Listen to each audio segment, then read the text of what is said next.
Assalamualaikum warahmatullahi wabarakatuh. Alhamdulillahilladzi qail fi kitabihil karim Iqra bismi rabbikal ladzi khalaq. Wassalatu wassalamu ala sayyidina Muhammad wa ala alihi wa sahbihi wa man tabi'al huda amma ba'd. Saudara-saudaraku yang dirahmati Allah, salah satu keistimewaan Ramadan adalah turunnya Al-Quran. Makanya Ramadan disebut Syahrul Quran. Yang menarik bagi kita adalah tentang sosok Nabi Muhammad yang menerima wahyu terakhir itu. Kenapa beliau yang dipilih? Maka jawabannya sederhana.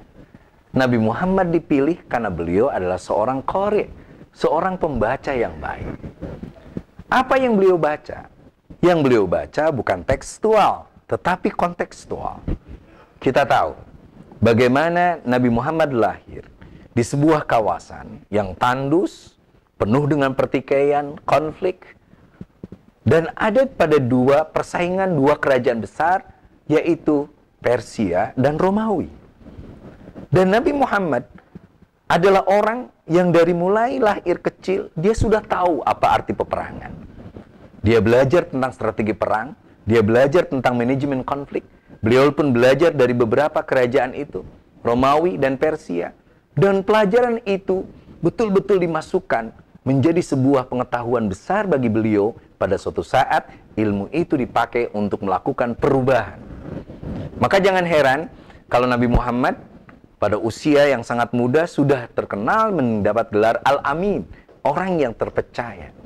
Bukan hanya terpercaya karena nilai-nilai sosial yang ia lakukan, tapi juga terpercaya karena diskusi-diskusi dengan orang-orang sekitar betul-betul sangat original, betul-betul sangat perspektif perubahan. Ini yang penting.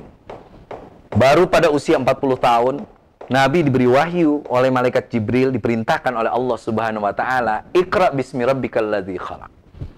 Perintah membaca itu menjadi perintah yang mengukuhkan kembali komitmen beliau untuk melakukan perubahan. Perubahan yang berbasis atas pembacaan di tengah masyarakat. Realitas.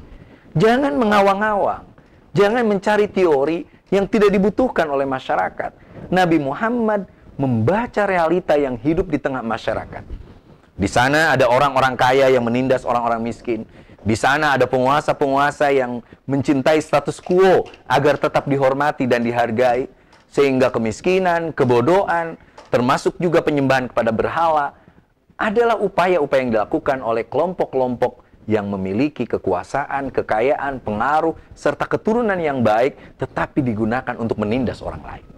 Bahkan kelompok perempuan dan anak-anak adalah korban yang betul-betul menderita saat itu.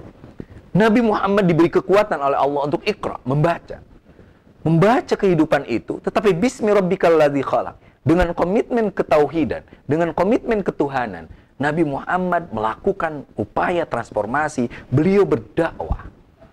Itulah sesungguhnya Quran yang dipegang oleh Nabi Muhammad dan diajarkan kepada umatnya adalah bacaan liyukhrijan nas minadz zulumat ilan nur, untuk mengeluarkan manusia dari kegelapan, dari perbudakan, dari kemiskinan, dari ketertindasan, menuju an-nur, kebebasan, kemandirian, independensi, serta kemerdekaan.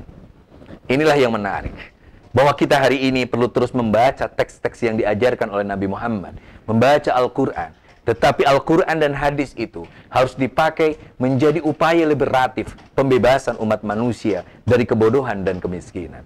Pembacaan tanpa perspektif pembebasan hanya akan menjadi bacaan yang dilakukan oleh seorang intelektual, tetapi penuh dengan kesombongan. Dia berkata-kata yang mengawang-awang, tetapi tidak ada perubahan yang ia lakukan di tengah-tengah masyarakat. Saudara-saudaraku yang dirahmati oleh Allah, saatnya kita mengambil kesempatan di bulan Ramadan untuk kembali membaca realitas yang ada di tengah-tengah masyarakat. Berapa orang di antara tetangga-tetangga kita yang hari ini belum beruntung? Berapa orang miskin yang hari ini tidak bisa sekolah dan tidak bisa berobat? Berapa orang sekarang bayi dan ibu terancam meninggal karena tidak adanya jaminan keamanan dan kesehatan? Islam adalah agama yang datang, dibawa oleh Rasulullah SAW menjadi petunjuk, menjadi kekuatan untuk melakukan perubahan di tengah masyarakat. Saatnya budaya membaca, dilandasi dengan prinsip-prinsip perubahan di tengah masyarakat, akan menjadikan kita mendapat berkah dari bulan Ramadan, bulan Al-Quran, bulan kemuliaan, bulan yang memuliakan manusia. Terima kasih. Mohon maaf atas segala kekurangan dan kehilapan. Wassalamualaikum warahmatullahi wabarakatuh.